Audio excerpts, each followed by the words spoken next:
What's up, guys? Spin Firearms here, and I get a ton of requests. I try to do my best to get to them all, but it's hard. I don't accept money from firearm companies. On top of that, I don't promote bullcrap and try to sell it off to you. So everything I purchase on this channel, unless I tell you it was sent for review, and when it's sent for review, there is no money exchange. I bought with my own money. The money I receive from the likes, the hours watched, the subscribers, that is how I get these to review to help you guys save money, get ideas, holster ideas, ways to carry, different types of defensive ammo, that whole sort of thing. That's how I run this channel. But I finally got around to it, the Diamondback DB380 Gen 4. Now, would I love to be sponsored by a firearms manufacturer? Of course I would. But do I think that it interferes with people's ability to tell the truth? Unfortunately, yes.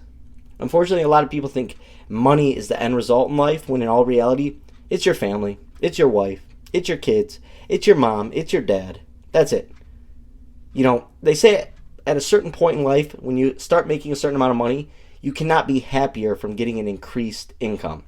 And I can agree with that. So, over here, we review certain handguns that are fitting for all lifestyles. Prices, ways to carry, everything. I'm not snobby. I don't think you should spend $2,500 on a carry firearm, even though a lot of people do, and I'm all for it if you're carrying.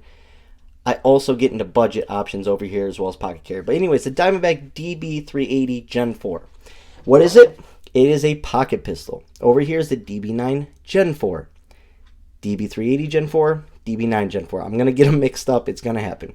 As you can see, they are the same manufacturer, same capacity, 6+1. Just this is 380, and this is 9mm plus P, right? Or it can handle plus P rounds.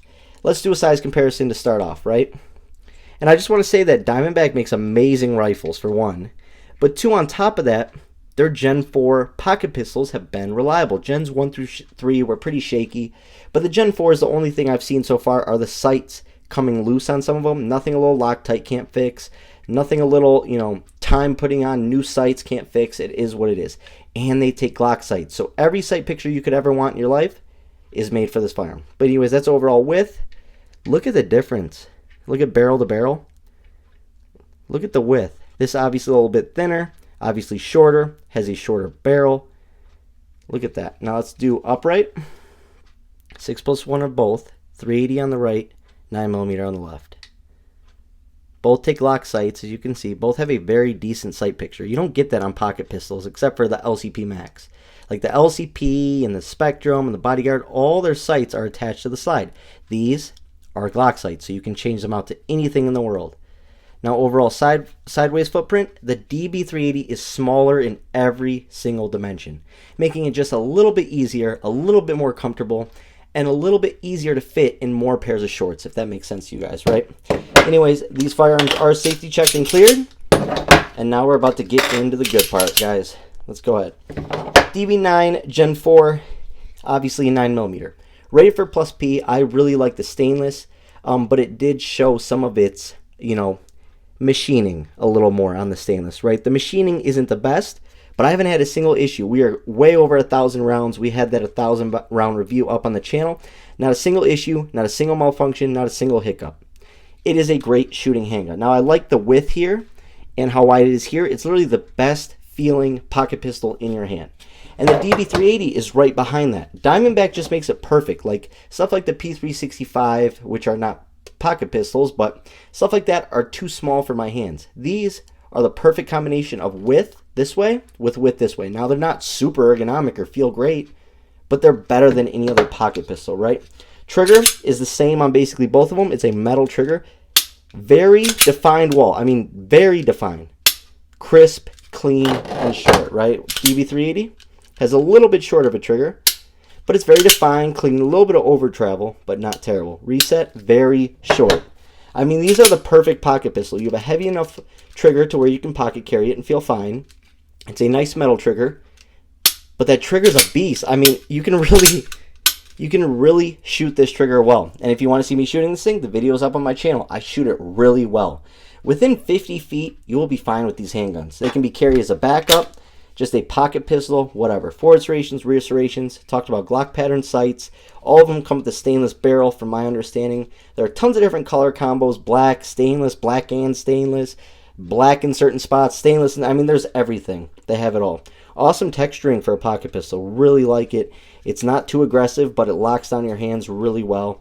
They do come with a flush base plate. I do prefer the pinkies on these, though, because it just gives you a full, 2.5 finger grip on it. And in this case, it gives you a 2-finger grip, and then you just wrap the pinky, right? It's not really a pinky extension at that point, but they both feel generally pretty good.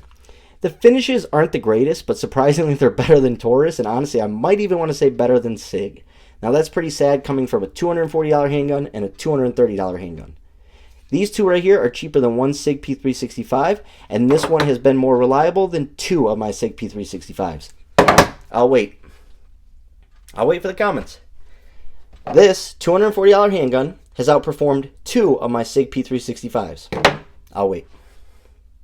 But yet people will still find a reason to talk down. I don't get it. Anyways, when it comes to recoil, are these fun to shoot? Of course not. To me they are, because I like recoil and I like handling stuff and dealing with it. But to most people it's not fun. They don't like it. They're not going to train with it. But if you're serious about pocket carry and you pick something like this up, shoot it at the range. Turn it into something fun. See how far out you can shoot it. You can really get good with these pocket pistols, but you got to train.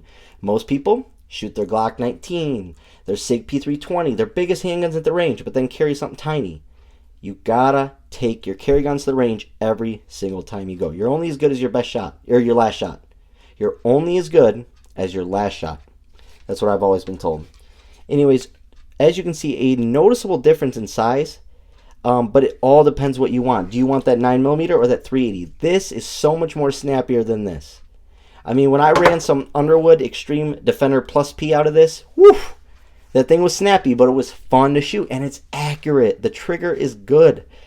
This is like shooting nothing. This is just, it's easy as can be to shoot. This is probably one of the most accurate pocket pistols I own. Probably more accurate than my Glock 42 even.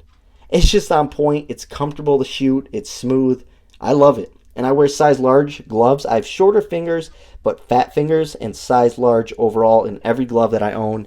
And they fit pretty snug. So that's for reference. 2 awesome pocket pistols that won't break the bank.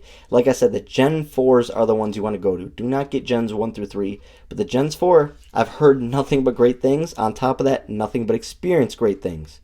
2 awesome handguns that aren't going to break the bank. And on top of that, these aren't handguns meant to put thousands and thousands and thousands of rounds through.